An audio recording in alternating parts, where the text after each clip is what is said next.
Hi friends, welcome to part 2।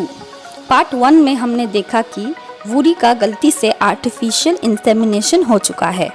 अब हम आगे की स्टोरी देखेंगे। डॉक्टर को जब पता चलता है कि उसने गड़बड़ करी है तो वो भाग के अपने हस्बैंड के पास जाती है।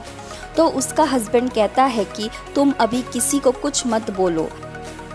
आर्टिफिशियल इंसेमिनेशन के बाद 2 हफ्ते टाइम लगता है प्रेग्नेंट होने में, और क्या पता कि वो लड़की प्रेग्नेंट ना हो। नेक्स्ट सीन में बताया जाता है कि खांगजे कुछ लोगों के साथ बैठकर वूरी को प्रपोज करने का प्लान बना रहा है, और ये सभी बच्चे चर्च में पार्टिसिपेट करते हैं। अगले दिन खांगजे अपने टीम मेंबर्स के साथ मीटिंग में होता है और वो वूरी को मैसेज करता है कि आज मैं तुमसे मिलना चाहता हूँ क्योंकि मुझे तुमसे कुछ ज़रूरी बात करनी है। अगले सीन में दिखाया जाता है कि खांगजे एक केस को लेकर परेशान है। वो किसी चेयरमैन किम को तलाश कर रहा है। तभी उसकी असिस्टेंट आती है और उसे बताती है कि नामचुल का पता चल गया है। वो कहता है कि नामचुल को पकड़ने से हमें चेयरमैन किम का पता चल सकता है, इसलिए वो नामचुल के ठिकाने पे जा रहा है। नेक्स्ट सीन में दिखाया गया है कि रफाल को मारी की हरकत का पता चल चुका है। तब रफाल उससे कहता है कि इतना बड़ा फैसला तुमने अकेले कैसे ले लिया और मुझसे पूछना तुमने ज़रूरी नहीं समझा। ये मेरे पास आखिरी मौका था पापा बनने का और तुमने इससे भी मुझसे छीन लिया। तो मारी जवाब देती है कि मैं तुम्हारी वाइफ हूँ, इसीलिए मैंने ऐसा किया ताकि मैं तुम्हें सरप्राइज़ कर सकूँ। तो रफाल उसे गुस्से से वहाँ से चले जाने को कहता है और टेबल पर रखी सारी चीज़ें नीचे फेंक देता है। इसके साथ ही हमें दिखाया जाता है कि वूरी की मॉम एक ऑडिटोरियम में बैठकर वूरी के पापा के बारे में सर्च करती है। तब उसे पता चलता है कि आज दोपहर के 2 बजे उनका डायमंड कॉस्मेटिक्स के साथ एक प्रेस कॉन्फ्रेंस है। तो वो डिसाइड करती है कि मैं भी प्रेस कॉन्फ्रेंस में जाऊंगी। नेक्स्ट सीन डायमंड कॉस्मेटिक्स में स्टार्ट होता है, जहाँ पे सभी प्रेस कॉन्फ्रेंस की तैयारी कर रहे हैं। रफाल अपनी वाइफ और पापा के साथ वहाँ पहुँचता है। उतने में वूरी के पापा भी प्रेस कॉन्फ्रेंस के लिए पहुँच जाते हैं और सभी से बड़े ही अजीब तरीके से हाथ मिलाते हैं। उन्हें देखकर सभी बहुत एक्साइटेड हो जाते हैं। वूरी भी इवेंट के लिए बहुत एक्साइटेड होती है और अगले गेट से अंदर चली जाती है। साथ ही वूरी की माँ भी वहाँ पहुँच चुकी होती है और तुकची के पोस्टर के आगे जाकर खड़ी हो जाती है। और इत्तफाकन खांगजे जिस लड़के को पकड़ने निकला है वो भी इस जगह पर होता है, पर खांगजे को देखकर वो चुप जाता है और ये वही लड़का है जिसका मारी के साथ अफेयर चल रहा है। इवेंट स्टार्ट हो जाता है। सभी रिपोर्टर्स उन्हें क्वेश्चन पूछ रहे होते हैं और वो आंसर दे रहे होते हैं। वहाँ पर मौजूद उनके कुछ फैंस उन्हें देखकर बहुत ज़्यादा खुश होते हैं। उनसे एक जर्नलिस्ट पूछता है कि हमें पता चला है कि आप अपनी उम्र सबसे गलत बताते हैं। इस क्वेश्चन का आंसर वो दे रहे होते हैं कि तभी उनकी नज़र वूरी के माँ पर पड़ती है और उसकी मॉम को देखकर वो बहुत हैरान हो जाते हैं। सभी उन्हें ही देख रहे होते हैं, पर वूरी के पापा को मानो जैसे सांप सूंघ गया हो। उनके हाथ से माइक भी गिर जाता है और वो अपने पास्ट को याद करते हैं जब उन्हें पता चला था कि वूरी की मॉम प्रेग्नेंट थी। तो रफाल सिचुएशन को संभालने की कोशिश करता है। इतने में सामने से नामचुल भागते हुए आता है और उसके पीछे खांगजे भी आता है, जिसे देखकर सब लोग पैनिक हो जाते हैं कि ये सब क्या हो रहा है। खांगजे झट से कूदकर नामचुल को अरेस्ट कर लेता है। खांगजे रफाल को बोलता है कि मैं एक पुलिस ऑफिसर हूँ और ये मेरा इन्वेस्टिगेशन चल रहा है। इतने में वूरी सामने आती है और ये देखती है कि ये तो खांगजे है, तो उससे पूछती है कि तुम यहाँ क्या कर रहे हो। वूरी की मॉम जो कि वहीं खड़ी होती है उसको देखकर वापस जाने लगती है, तो वूरी के पापा वूरी के मॉम को आवाज़ लगाते हैं। तभी वूरी की नज़र उसकी माँ पे पड़ती है, तो वो उसकी मॉम से पूछती है कि आप यहाँ क्या कर रहे हो।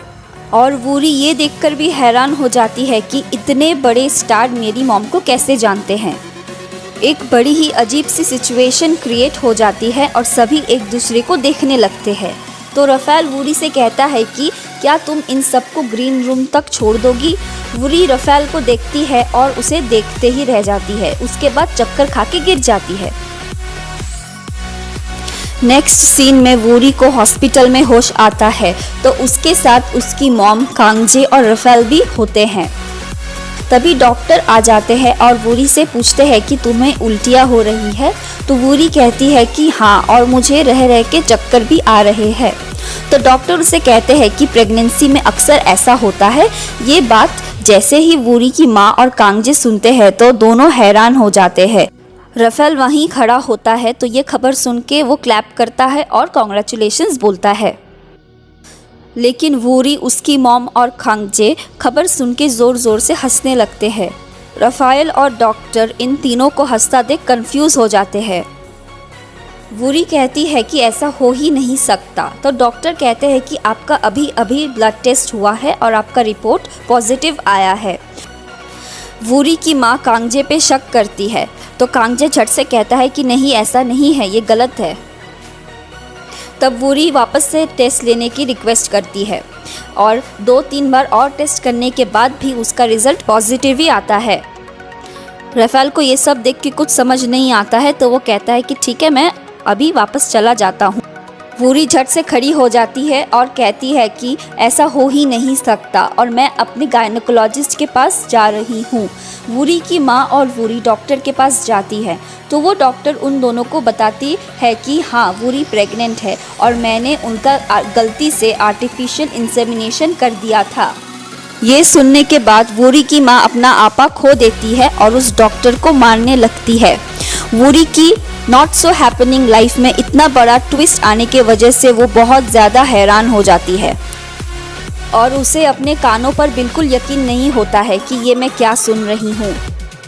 वूरी और उसकी मॉम घर लौट आती है तो बाहर कांगजे उनके लिए वेट कर रहा होता है और वूरी से डॉक्टर के बारे में पूछता है। क्योंकि वूरी बहुत ज़्यादा कंफ्यूज होती है इसीलिए वो झूठ बोल देती है कि मैं ठीक हूँ। तब कांगजे वूरी को याद दिलाता है कि मैंने तुम्हें आज मैसेज किया था और कहा था कि तुमसे एक ज़रूरी बात करनी है। तो कांगजे वूरी को कहता है कि क्या तुम्हारे पास अभी थोड़ा टाइम होगा, तुम क्या मेरे साथ अभी चर्च चलोगी? तो वूरी कांगजे के साथ जाने के लिए तैयार हो जाती है। कांगजे ने वूरी को प्रपोज करने के लिए पूरी तैयारी कर रखी होती है और सब कुछ इवेंट वाइज होता है। तभी ड्रोन से उड़कर वेडिंग रिंग कांगजे के हाथ में आकर पहुंचती है और कांगजे अपने घुटनों पर जाकर वूरी से पूछता है कि क्या तुम मुझसे शादी करोगी? तो वूरी हैरान होकर कांगजे को देखते ही रह जाती है और जवाब में कह देती है कि कांगजे ओप्पा, मैं प्रेग्नेंट हूँ। ये सुनकर कांगजे एकदम से दंग रह जाता है और सभी बच्चे वहाँ से भाग जाते हैं। बाय गाइस, आज के लिए बस इतना ही। इससे आगे क्या होता है स्टोरी में जानने के लिए अगला पार्ट ज़रूर देखिएगा। अगर मेरी एक्सप्लेनेशन आपको अच्छी लगती है, आपको पसंद आती है तो आप मेरे चैनल को लाइक, शेयर और सब्सक्राइब ज़रूर करें और बेल नोटिफिकेशन ऑन करना बिल्कुल भी ना भूलें। तब तक आप सभी स्वस्थ रहे, सुरक्षित रहे। Bye bye.